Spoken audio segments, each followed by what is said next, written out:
Good morning. I'm Cheryl Bose, a 4th and 5th grade elementary school teacher from here in Baltimore County, serving as the president of the Maryland State Education Association.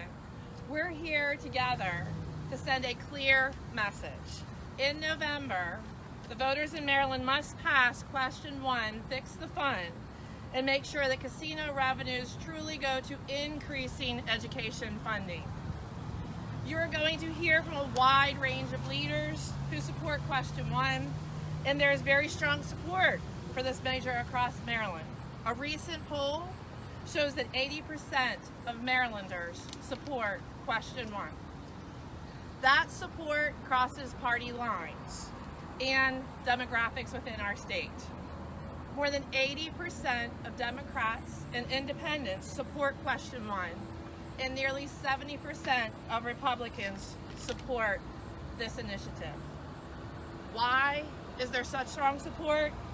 Because voting yes on Question 1 will keep a promise made to voters that casino revenues will increase school funding instead of going other places within the general fund. Voting yes will prevent politicians from diverting casino money in the Education Trust Fund that should truly go to our schools. Voting yes on Question 1 adds $500 million annually to schools once fully phased in. When Marylanders previously approved casino gaming, we all thought the new revenue would increase education funding. While casino revenues went into the Education Trust Fund, nearly the same amount of that existing funding was shifted from education to other parts of the state budget. So the casino revenue did not get added to existing funding.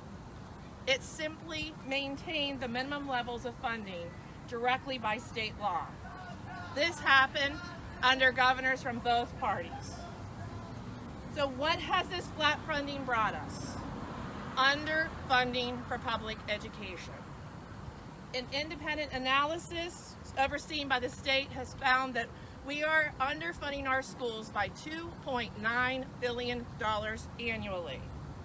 This means that every school on average is missing $2 million. And we simply cannot accept that here in Maryland.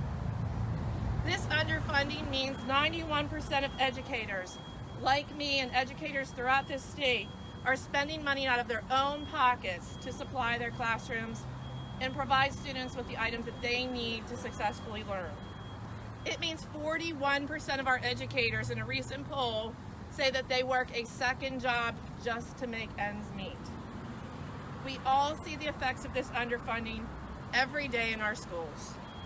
From students stuck in freezing classrooms in Baltimore City, to overcrowded classrooms in Montgomery County, to under-resourced classrooms from Ocean City to Oakland.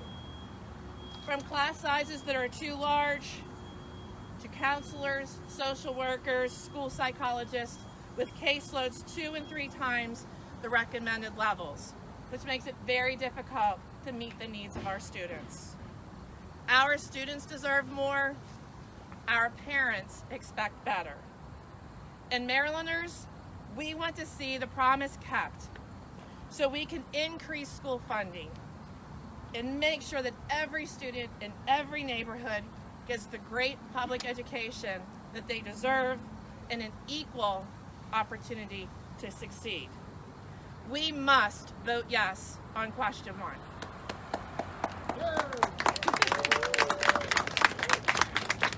It is my honor to introduce our next speaker, Dr. Alvin Thornton. As chair of the Thornton Commission, Dr. Thornton is the architect of the state's current funding formula. He continues to be at the forefront of fighting for equitable and adequate schools. We thank him for his decades-long advocacy for public education and thrilled that he continues to join us on the fight for our students in Maryland. Dr. Thornton?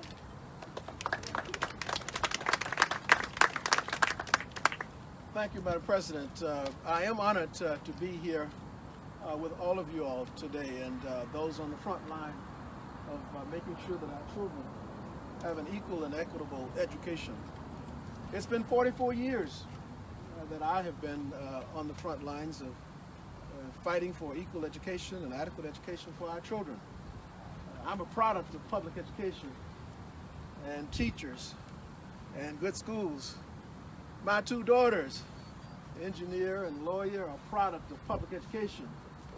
And now on Tuesday, my two grandsons are going to enter a public school in Prince George's County.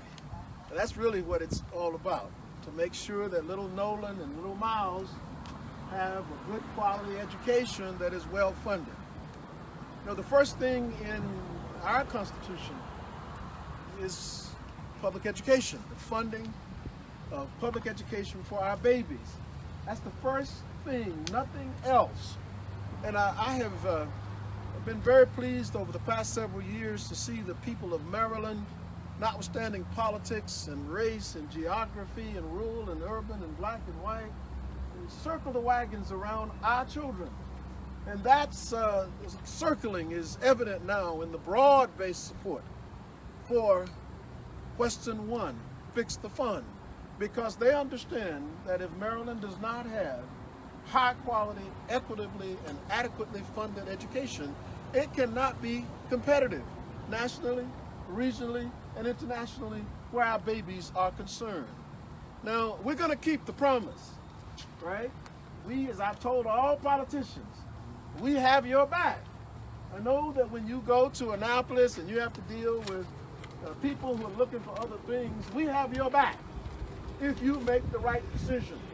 In this case, we said that in 2002, when no one thought the people of Maryland were going to unite around their babies. And they did. We came up with what we call Bridge to Excellence, which people now call Thornton, the Thornton framework that Kerwin will build upon. We won't go back, right? It's going to build upon it, and we're going to close that $2.9 billion gap that we've allowed to take place in our children's education. But we'll do that because we'll let politicians know in Annapolis, if you do the right thing as we did in 2002, we'll come to Annapolis, we'll have a massive protest, we'll do whatever is necessary to show you that if you vote right, have our children's back, then we'll be there to support you. And right now, it is fixing the fund, right? Making sure that all the money, in my day it was slots for tots. I was chairman of the commission, I wasn't naive, I had just gotten off the boat, I knew what was going on. Slots for tots. You passed Thornton, right, as a part of a program to legitimize gambling, then we will support it in Annapolis, and they did, and now we're not going to let them go back. That money should be in a box locked for our children. Yes. And the people are saying what? We will support you in locking that box and making sure that it's in that education trust fund and only goes to our babies. Now, as I step aside, let me say this. It is morally wrong to do anything different. It is politically unwise to do anything different. It makes no economic sense to do anything different. And the bottom line, as the ACLU and others will tell you, it is very expensive and litigious and divisive to do anything different. So let's go forward on November 6th. Vote yes on Question 1. Let's fix the fund, and now all the politicians are united around this, right? There's no party, there's no whatever differences, and the people of Maryland are united. So let's go forward and fix the fund. Thank you. Thank you, Dr. Thornton. And it is all about our students and making sure that they have quality education. I'm pleased to introduce Kenya Campbell, a Baltimore City teacher representing the Baltimore Teachers Union and the American Federation of Teachers. Kenya. Good afternoon. I want all of us in attendance to take a look at the diverse partners and interests that are here today. Across the state, Democrats, Republicans, independents, and everyone else are all committed to fully and fairly funding education. Question 1 is the first step in that direction. Time and time again, politicians have told us, from stadium revenue to lottery revenue to gaming revenue will go to education. Yet just last year was a viral image of our children sitting in cold classrooms because of inadequate heating systems. There may be some in Maryland who would say, oh, that's just a Baltimore problem, or that's for the city to figure out. But all of us here are joined together because we recognize when one is in need, we all are in need. We also recognize that adequate school funding is not simply a Baltimore issue, but a state of Maryland issue. The Kirwan Commission is going through the difficult work of attempting to create a world-class education policy that will ensure our students have what they need for years to come. The revenues from gaming will aid in those aims. This constitutional amendment will prevent any future governor, regardless of party, from using these revenues for anything other than the education of our children. As Election Day draws near, voters across the state will face a number of choices. While each voter must vote his or her conscience, I truly believe everyone's conscience should side with education for our children. Terms such as fairness, justice, and equity can no longer be words we hashtag on Twitter. This November, Question 1 is an opportunity for the state of Maryland to put our values on display. No, this will not be the cure-all in fixing Maryland public schools. It is, however, an important and necessary first step. It's a first step that doesn't ask you to be a Democrat or Republican.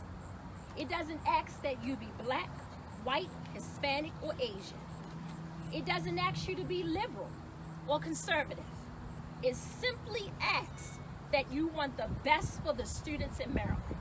And you want legislators to be held to their word that gaming revenues supplement education in our state. I encourage all who hear my words today to vote for Question 1 on the ballot this November to show the state and the nation that when Maryland says it cares about education, the people of Maryland will back up their words with action. Vote yes on Question 1. Thank you, Tanya.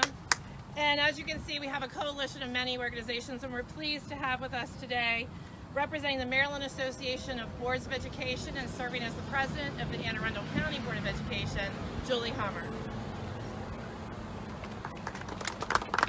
Good morning. On behalf of the Maryland Association of Boards of Education, MABE, which represents all of the state's 24 local boards of education, we strongly support Question 1.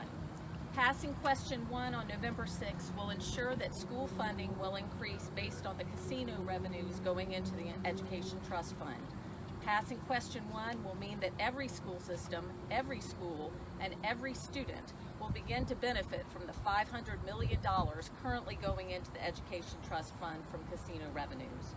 Once Question 1 is passed, school funding will increase next year by $125 million, and it will continue to grow over 4 years for a total increase of at least $500 million.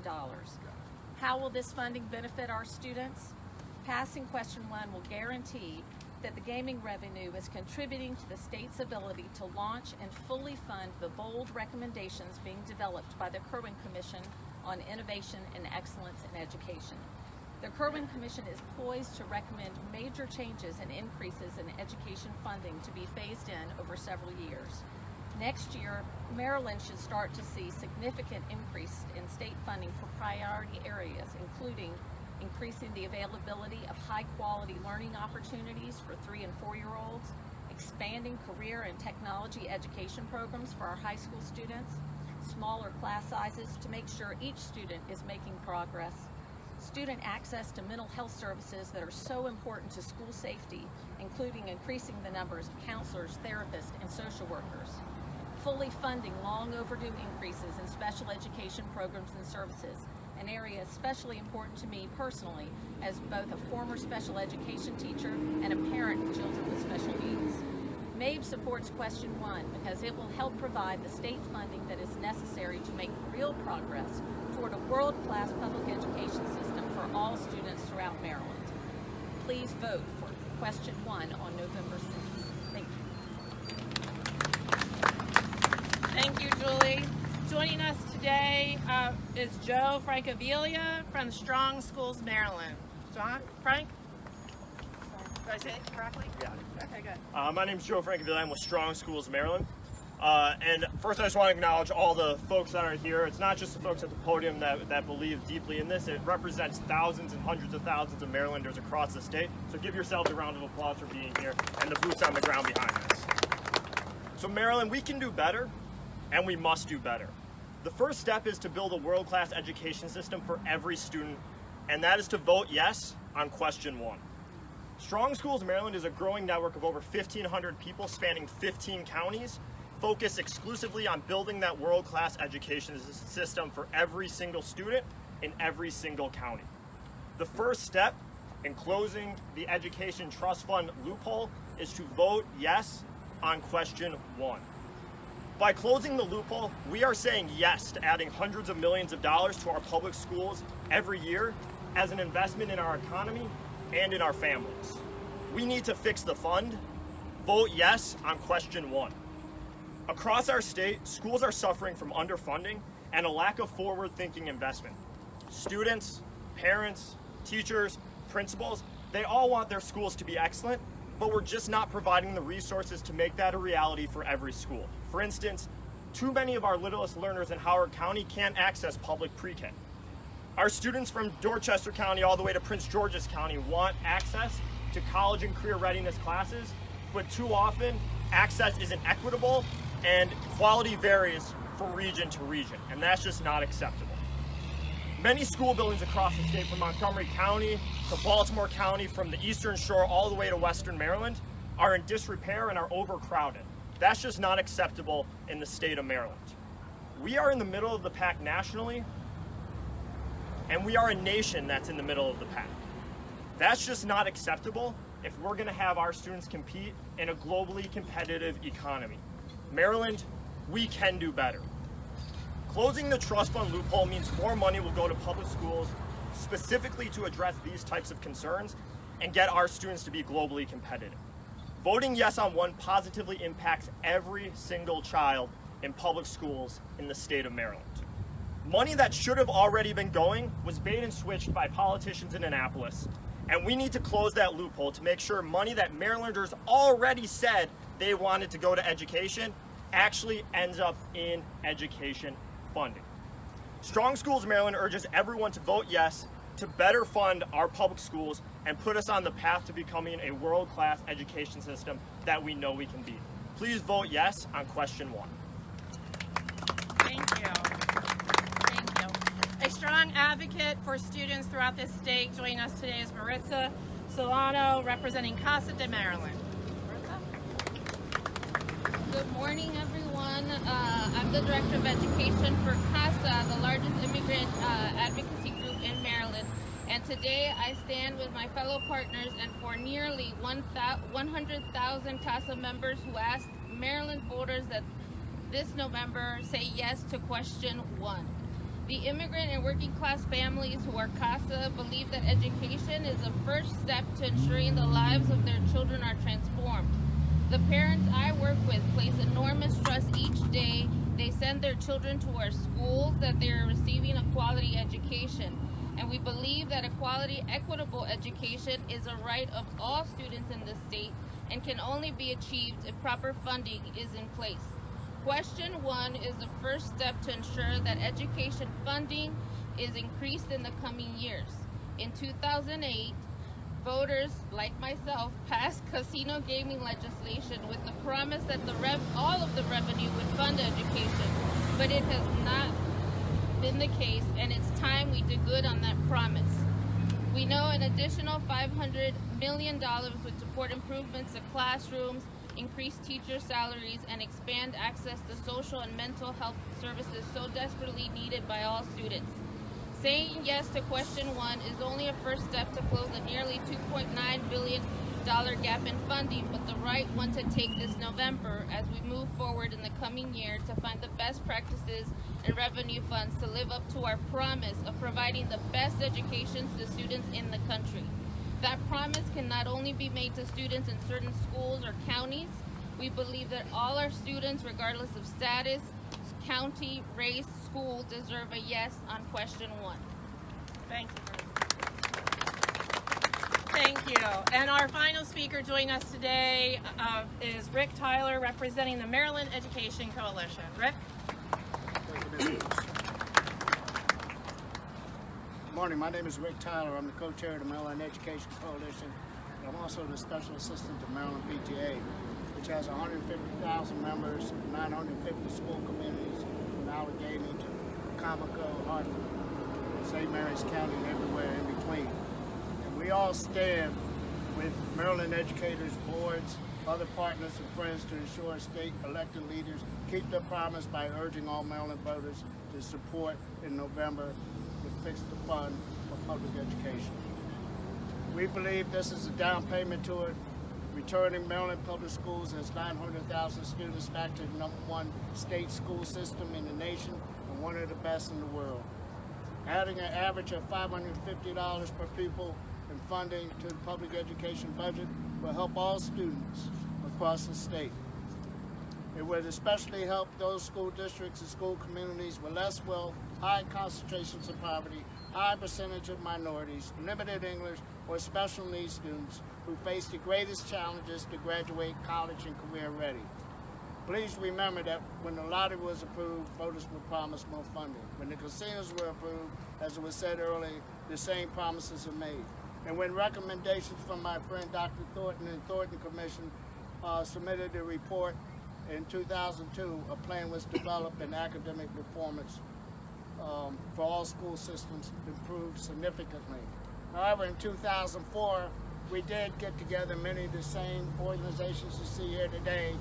We basically had to shut down Annapolis from the State House to the Naval Academy because they tried to cut public education funding. And we cannot allow that to happen again. We thank a few courageous state legislators with support of those before you to develop the Keep the Promise Act and put question 1 on the ballot. This will return Maryland back to the best in the world. Therefore, MEC, Maryland PTA, and our partners and friends here and elsewhere urge all Maryland voters to make sure we keep the promise to our children by fixing the fund in November.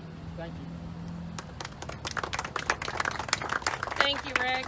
Others standing with us today come from and represent the Maryland Public School Superintendents Association of Maryland, the ACLU of Maryland, the League of Women Voters, the Maryland Retired School Personnel Association. So we are asking voters, keep the promise to our nearly 900,000 students as they go back to school this week and next, and vote yes for question 1. Thank you, and we will take individual questions away from the podium.